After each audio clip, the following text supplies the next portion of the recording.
Hello, and welcome back to the Lawyer Life Podcast. I am your host, Autumn Noble, founder of the Lawyer Life Collective. In the collective, we explore all things lawyering, the goods and the bads, to make your legal career as successful as possible.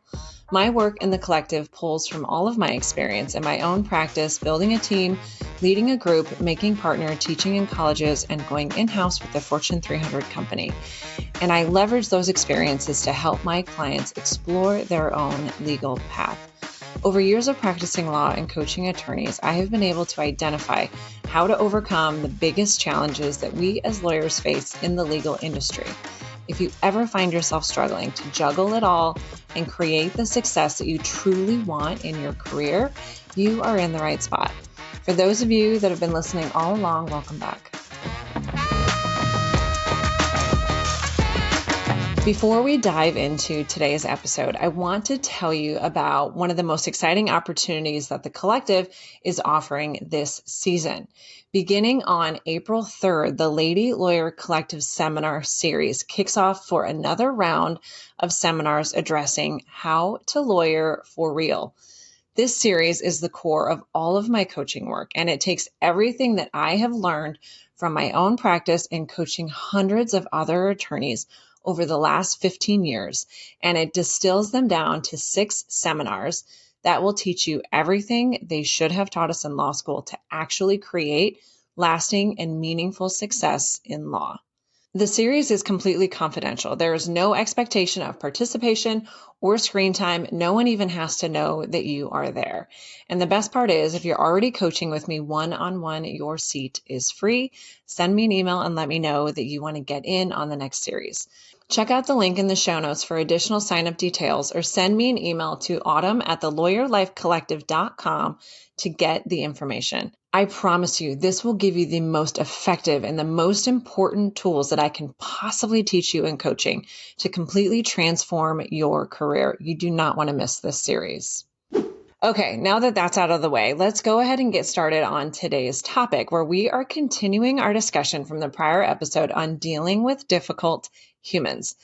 Even after all of the coaching that I can give you on how to deal with difficult people, it is a fact of life that not all relationships are meant to last. And so the question becomes, how do we know when a relationship has run its course and it's just time to walk away? We spend a lot of time discussing this in particular in the episode on how to know when it's time to leave, which specifically targets ending professional relationships and changing jobs. Today, we are going to be getting a little bit more granular and looking at one-on-one relationships in our professional lives as well as our personal lives.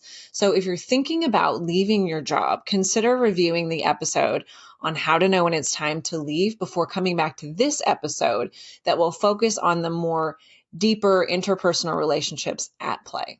So let's go ahead and dive into this topic by first paying attention to those professional relationships, and then we're going to pivot to the personal relationships in our lives. As we discussed in the last episode, at the heart of our challenges with others are these ideas about how people in our lives are supposed to act. And what I posit in that episode is that people are supposed to act exactly as they do. They're allowed to act and be any way that they want. And we have to stop fighting that reality and just let them be, in the same way that we don't really want them to tell us how to live our lives. We have to give them that same freedom. Now, from there, we have decisions to make, and that's what we're going to talk about today. I recently had a client who was telling me a story about an encounter that she had with her firm's leadership relating to arguably discriminatory compensation. And what she said was, I found out that another associate who had lower hours than me, fewer clients than me, was making significantly more than I was. And as you can imagine, she was feeling really incensed about this. And so she decided that she was going to go and talk to her leadership team about it. And as she starts relating this story and sort of asking them to help her understand the discrepancy, the leadership team that she was talking to just blew a gasket and got very defensive with her, and in fact threatened to fire her for even raising the issue.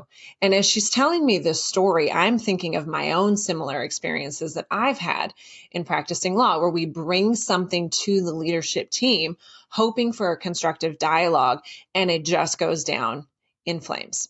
When we think about those types of difficult encounters, my clients or ones that we've all had in our own careers, part of the problem with the situation, or part of our problem and frustration with the situation, is that the other party is not acting in accordance with our manuals for good bosses or good leaders.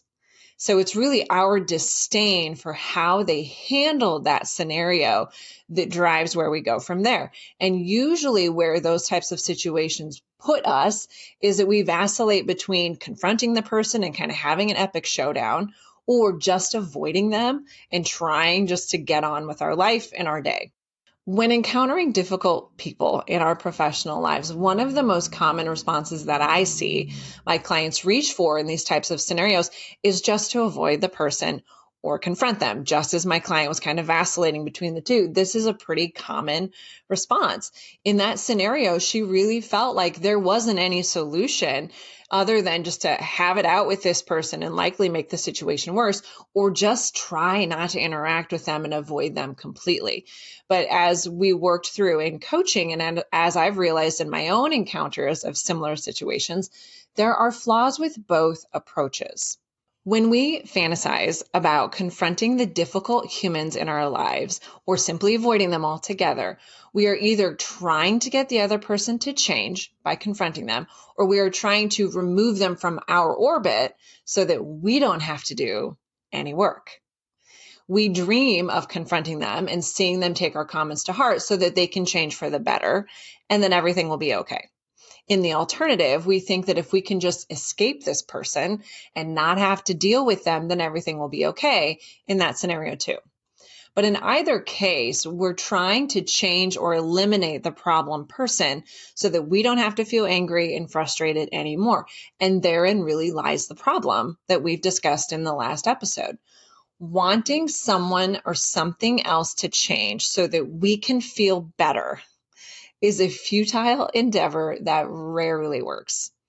Instead, our work rests solely with ourselves and how we handle the situation and how we create our own emotions by choosing our reactions intentionally. So what do we do when we're faced with a situation where the people around us operate in a manner that directly conflicts with how we think good coworkers and bosses are supposed to act, and every cell in our body wants to scream at them or never see them again?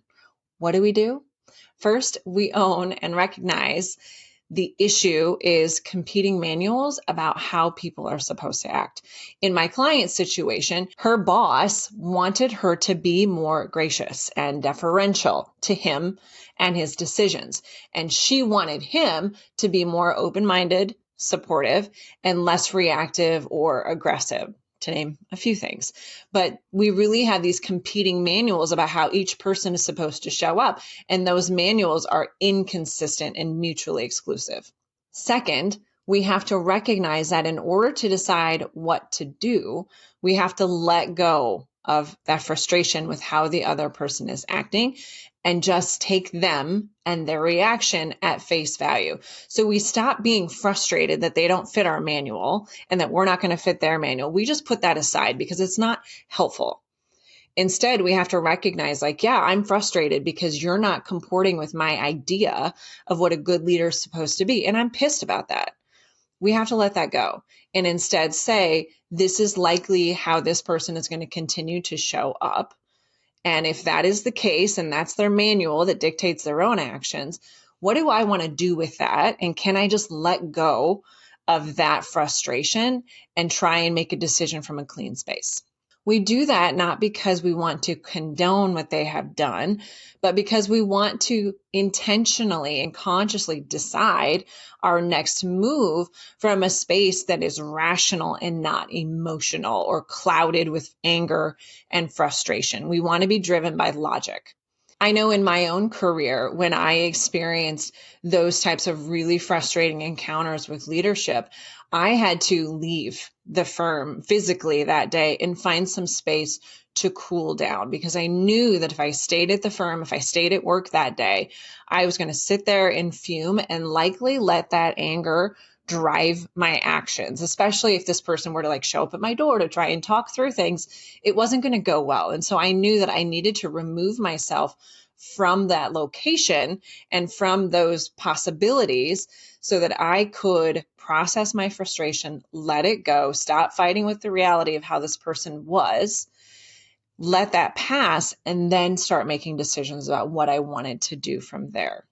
Similarly, with my client, we had to brainstorm ways where she could find her own space to sort of calm down and let go of that fight about how her boss had showed up and start taking some active steps to consider the options ahead of her.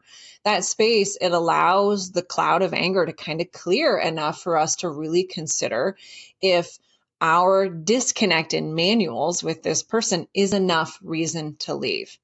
When we can sort of accept this is how this person is going to act because that's consistent with how they think they should act, and that's what their manual says. If we can sort of let that be and decide, is that disconnect between their manual and my manual for them, is that a deal breaker for me? And that's really the only question that we have to answer. Instead of being frustrated with how they've acted, we can simply ask ourselves, am I willing to accept this person's shortcomings and the places where they don't align with how I think a good leader should be? And from there, we can decide, okay, if this is a deal breaker, then what does that mean? And if it's not a deal breaker, what does that mean about how I'm showing up in this relationship? And here's the thing, we make decisions like that in all of our relationships all of the time. We just don't often do it so consciously. You can think about all of the relationships that you have in your life, and there's likely things about the people in your life that aren't exactly in alignment with how you think a good friend should be, or a good professional, or a girlfriend, or mother, or whatever.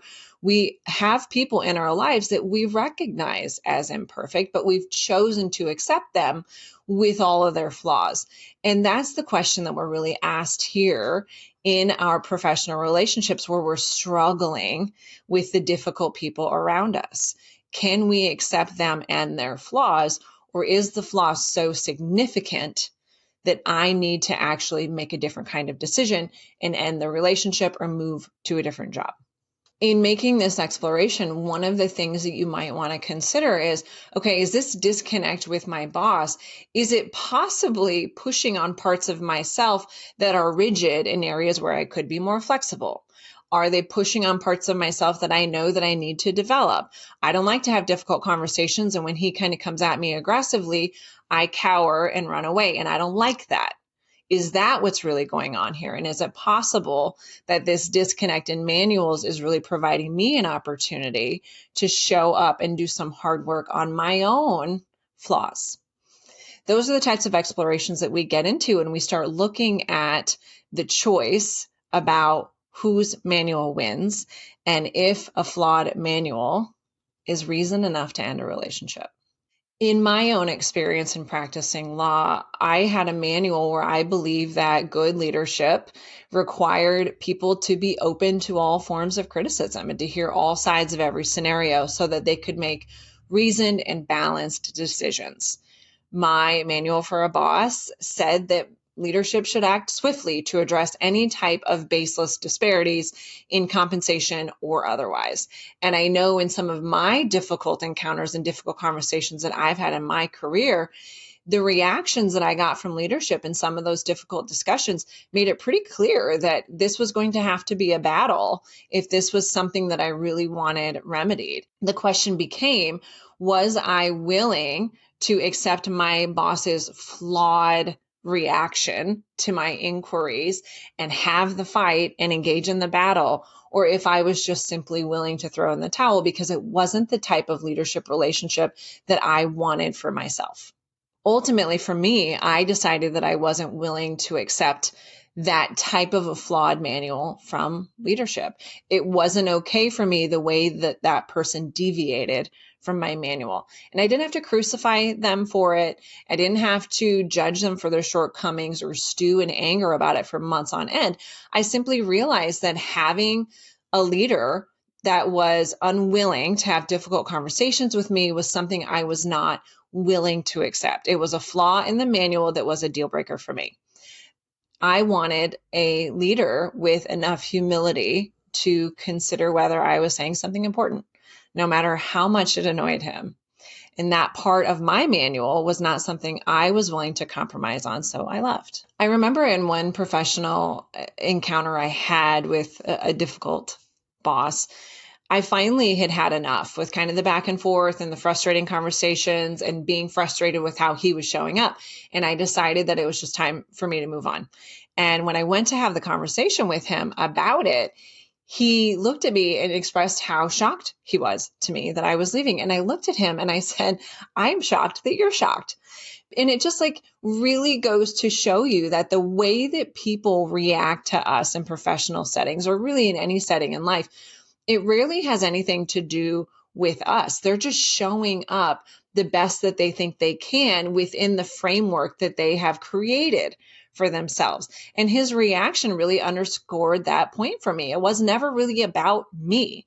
It was just how we interacted with each other and how that wasn't working for me. But for him, it was sort of a non-issue. That disconnect in how a relationship, a professional relationship, was supposed to work, that disconnect in our manuals was a deal breaker for me, but for him, it was just business as usual. So the beauty of recognizing competing manuals is that it allows us to kind of set aside the subjective nature of relationships and just say, like, this is how this person is. It doesn't necessarily have anything to do with me. I just get to decide whether or not I want to accept that or not. And then I can move on and there doesn't have to be any anger. And my relationship with the leadership at that particular firm really underscored that. I wasn't accepting of his manual, but for him, there didn't really seem to be any issue there. And we're able to sort of part ways with this kind of agreeing to disagree type of relationship and move on. To recap, when you're struggling with a difficult person, we have to first recognize our manual is the root of the frustration. Then we have to stop being angry and just decide to let the other person be themselves. Last, we decide whether their deviation from our manual is enough to walk away. It's sort of like buying a house. When you buy a house, it's not going to have everything that you want. Maybe it only has a 1-car garage and you wanted 2, but there's going to have to be a value judgment about whether or not those shortcomings are enough for you to still buy the house. And every job and every relationship is going to be the same way. They're not likely going to fit all of your manuals for coworkers and bosses and leadership. But what we have to do is recognize where their deviations from our manuals are really at the root of what's pissing us off. And then we can decide, do I want to be angry about this forever? Or can I just decide to live with it and move forward with the relationship or not? Okay, so what about personal relationships and how is that different? While all of the above considerations apply equally to personal relationships are a little bit unique in that we often have a lot more control over who we spend time with in our personal lives. And so the analysis is just a freckle different. For me, whether a personal relationship has run its course all comes down to how that relationship makes me feel. Last summer, I spent a lot of time thinking about this notion of cutting people out of our lives and declaring a relationship over. And it's really not difficult to find a lot of books and self-help gurus who champion this notion of decisively cutting people out of your life, removing chronically negative or toxic people from your orbit. I really was struggling with that concept last summer because I didn't feel like it reconciled with my idea and beliefs about having compassion for the flawed humans that we all are. In fact, this was on my mind so much in 2023 that my resolution for this year was to connect a bit deeper with myself and start making more intentional decisions about whom I spend my personal time with and the types of interactions that I choose to engage in. Because it really was all driven by this question of where is the line between self-protection and compassion in our relationships? In thinking about people in my life who were sort of on my life orbit chopping block, I realized that those motivations for ending personal relationships fell into one of two camps, either outright dislike for the person or avoidance. When it came to those people in my orbit that I was feeling like I just didn't enjoy their company as much anymore, the realization really hit me when I was driving to meet a girlfriend for a happy hour, and I hadn't seen her for a couple months, and I was really excited to catch up with her. And as I was driving to meet her, I realized, gosh, I've been looking forward to this all day. I never once considered canceling it. I have not been dreading it at all today. And it really struck me that there were people in my life that I was meeting with regularly that I always really dreaded. And when my happy hour with them would come up on my calendar, I would just feel kind of dread. And I'd spend all day long kind of debating whether to do it or not do it. And should I cancel? And is it going to be worth it? And it was just all this mental agony. And I couldn't figure out why I was choosing to engage in those relationships when it was sort of weighing on me all day. Because at the root of all of it, I realized that I just didn't enjoy spending time with them as much as I used to. And let's just call a spade a spade. This is rooted in some of my own judgment about these people. I was judging them as too negative or too dramatic or too harsh or any other type of judgmental prescription on the person. I know that I'm being judgmental, but I also know that there was something happening energetically that I didn't want to experience any longer, because it was after those meetings I would just feel really angry and exhausted. I would be frustrated that I wasted that time, that I would have rather been doing something else. And I would just fume about it and feel terrible about the whole thing.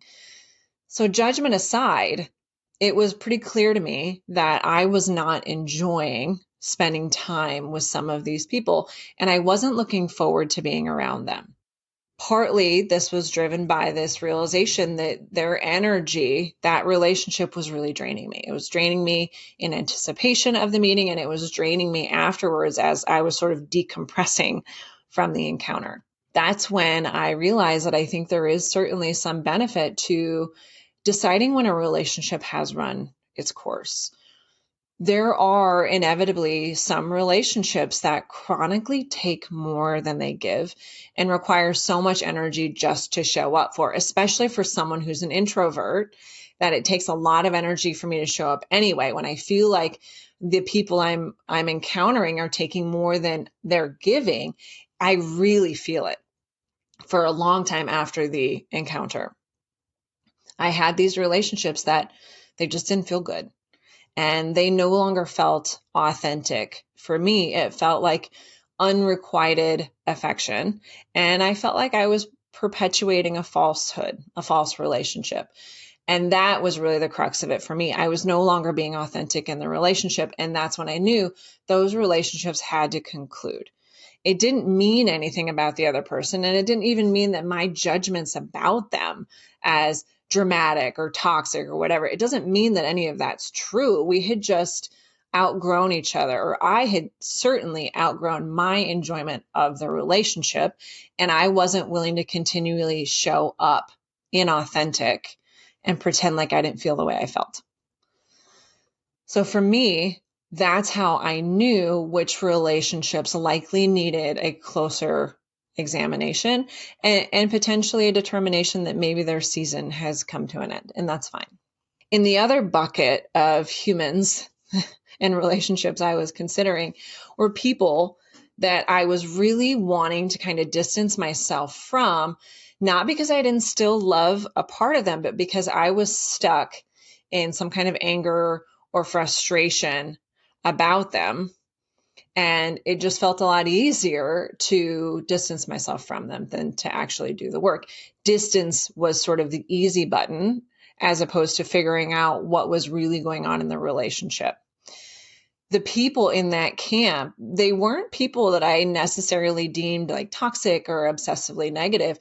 I felt like they were people who had quote unquote wronged me or someone else I cared about. And those perceived slights had gone unremedied. So rather than preserve any opportunity to bridge the gap by maintaining the relationship, I felt myself really tempted to kind of bow out. And doing so would be really just avoiding hard conversations and painful discourse. And so I recognized that there was a group of people that I was kind of pushing away, not because they were an energy drain, not because I didn't enjoy their company, but because there was something going on in the relationship that I didn't want to deal with. And distance was the easy way out. It's a lot easier to avoid seeing some challenging people in our lives than it is to show up and work it out. Shutting those doors, it's completely clean, and it requires very little of us to do that. So for me, I realized that with those relationships, it was really an opportunity for me to show up in love and compassion without forgiving or condoning whatever had been done, and without really wedding myself to this idea that my judgment or conclusion was the right one and I had been slighted. Instead, I just decided to honor the history of the relationship and choose instead to see their flawed humanity that mirrored my own flawed humanity. And to kind of recognize that we were both, flawed in our own ways, and maybe we could just figure out a way to get past it. Because for those people, it wasn't that I didn't want them in my life anymore. And truthfully, if I could imagine a life where the relationship was back to normal, that's what I wanted. And that was really the kicker for me. That's how I knew I was avoiding something. I wanted that relationship in my life, in my ideal world. But I was really tempted to avoid them, because in doing so, I could avoid doing the work to get the relationship back to where I wanted it to be. It is human nature and perfectly natural to avoid and dread the hard work that comes from maintaining a good relationship and overcoming challenges. But it's truly those conversations and those conflicts that will ultimately make the relationship better and make you better for it. For those people, the most important thing you can ask yourself is, would my world be better if this person stayed in my life and I was able to repair the relationship?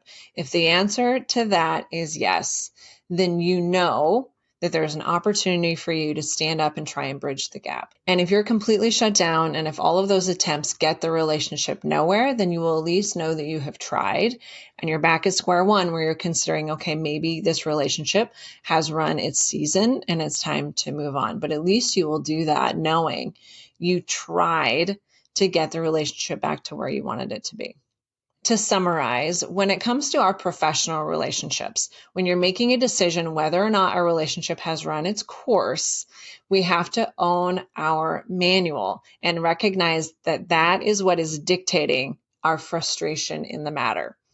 Once we can recognize the role of our manual and choose instead to accept the person as they are, the decision becomes very simple and asks only whether we are able to accept this person for their shortcomings, or whether those deviations from our manuals are deal breakers. It's a simple and clean analysis once we set aside the manual drama. When it comes to personal relationships, we have a little bit more work to do. We really have to start with examining our desire to cut these people out. Is it driven by avoidance due to some deeper issue with the person? Are we tempted to cut them out because it's easier than doing the work on the relationship? In contrast, are we tempted to end the relationship because we have simply grown to dislike them? If we were to meet this person today, would we still choose them as a friend?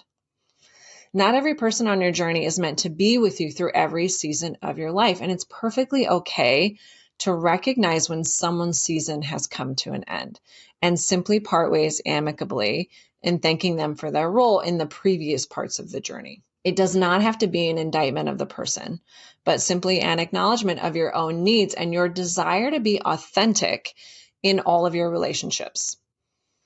After working through these exercises, you might have identified a few relationships in your life that aren't quite ready for the chopping block, but could certainly use some help.